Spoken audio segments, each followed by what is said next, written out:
Mr. Howell, I understand that people have been calling looking for a missing file, and the file that you'd be looking for that you no longer have in your office is my son Joshua Klaver's file. The Sheriff's Department knew about the abuse for years before he died. They refused to investigate his death. They came to my home 22 months after Joshua died and told me that they were going to have a full investigation.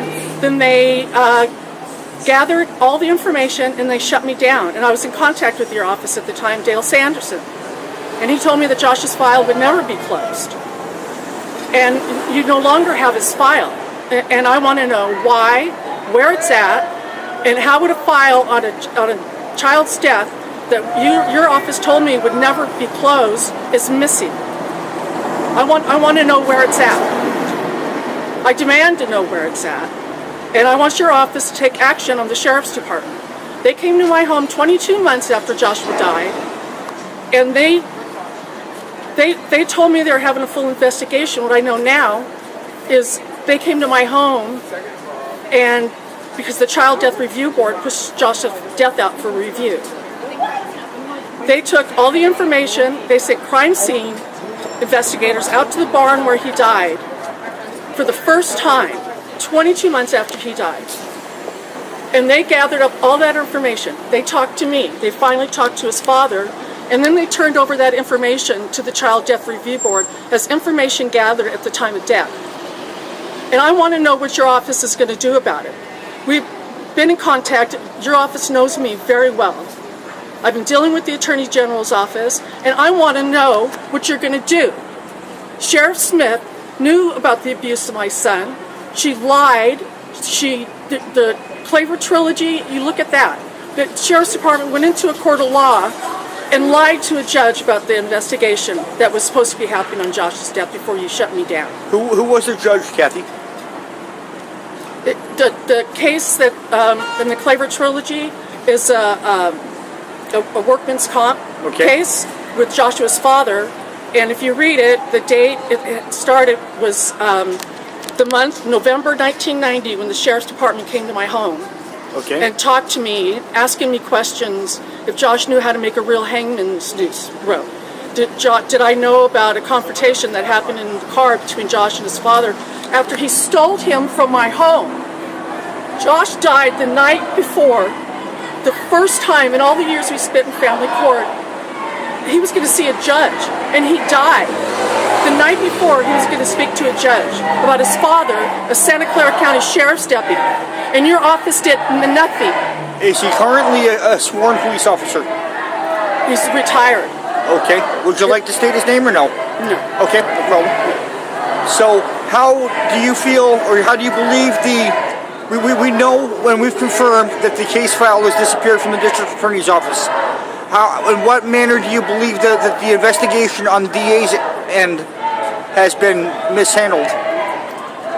When I first contacted them, when the Sheriff's Department shut me down 22 months after Josh's death, when they came to my home, the Sheriff's Department told the woman homicide deputy that came to my home, I was in phone contact with her for a very long time after they came out. And one day when I called her, she said to me, she goes, I've been told I can't speak to you anymore.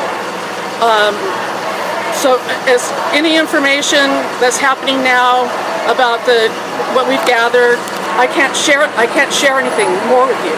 So I called the DA's office, and I spoke with Dale Sanderson. And he went to the Sheriff's Department, and he came back to me, and he told me that because of the refusal to investigate Josh's death, it would be impossible to build any kind of case because there was no information gathered, and 22 months after his death was too late to start to look into this. Okay, let's go back a few sentences there. You said a homicide investigator had told you if she could speak to you, or somebody? Yes. Okay. Yes. Do you know who issued those orders, where the orders came from? They came from her boss, the captain of the homicide division. Okay. And what I know now by the Klaver trilogy is that the orders came from above. Okay. It says in the Klaver trilogy that the issues surrounding when they came to my home and what caused his father to go into workman's comp court, because the sheriff's department made him use up all his sick and vacation time when they were investigating him for Josh's death. And they went into a workman's comp court, and the article actually says there was apparently some kind of investigation, and the courts came down firmly on the side of his father, stating that the sheriff's department offered no explanation whatsoever for the investigation that happened. Okay. Clarify it for me, because I don't know everything. It's a lot more complicated than something. I only started to learn about the story. Do you believe that the courts sided on behalf of the father because of the DA's office investigation being handled inappropriately? The family court system before Josh's death, the courts would not assist us. The first judge, James Stewart, that came back with findings of child abuse. Joshua's father was not allowed to be alone with Joshua. Within a week and a half, the family court system reversed their decision and started forcing me to sentence Josh back out to his father's. What happened in that week and a half time period? The no contact rule was in place. Okay. His lawyers, they went in, and I don't know how. I never received any kind of paper filing from the courts telling me why they reversed their decision, but I know why. It's because he was the sheriff's deputy. But did they meet in private? I do not know. Okay. I do not know. Are you able to confirm that they had any sort of private communications during this period, the week and a half period, when the... I know nothing. I don't know how they were able to go into the courts and get that reversed without me. If his father's lawyer was involved, I don't know. And I have never...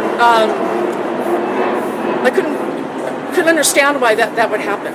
That they would reverse themselves so quickly. Right. After he was not even to the point where he wasn't even allowed to be with Josh alone, without court supervised personnel there. Okay. The week and a half time period that we're just talking about, can you specify as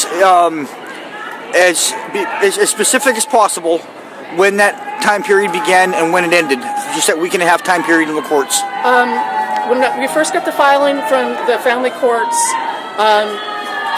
listing the child abuse findings, what they wanted the case to be handled,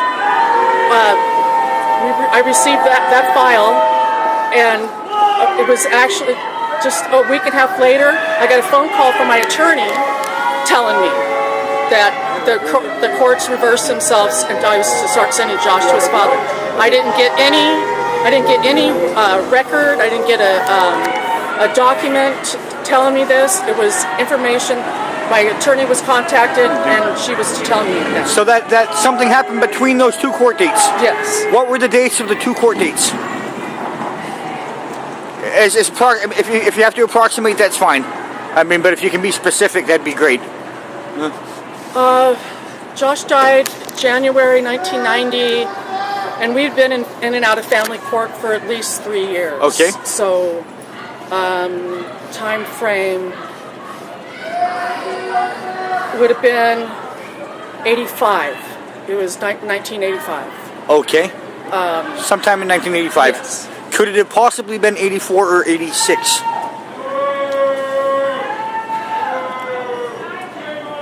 Is it possible? Okay, yeah. My daughter was born right around that time, so I'm trying to dig in the dates as far as I would say probably 86 then. Right. So bounce into time frame around. Okay, I gotta go in a minute, but we can't do anything to bring Josh back, right? I'm not getting any justice. And we can't reverse the pain. We can't do anything about that. But what we can do is we can try to use this to make something good come out of it. You know what I'm saying? There's not any more Joshua's. Oh, I know. We can't change that. But what we're doing now is whatever we can to bring something beautiful out of that ugliness. That's what we got to do, right? Okay. Great to see you. I'm glad you made it over. Okay. So.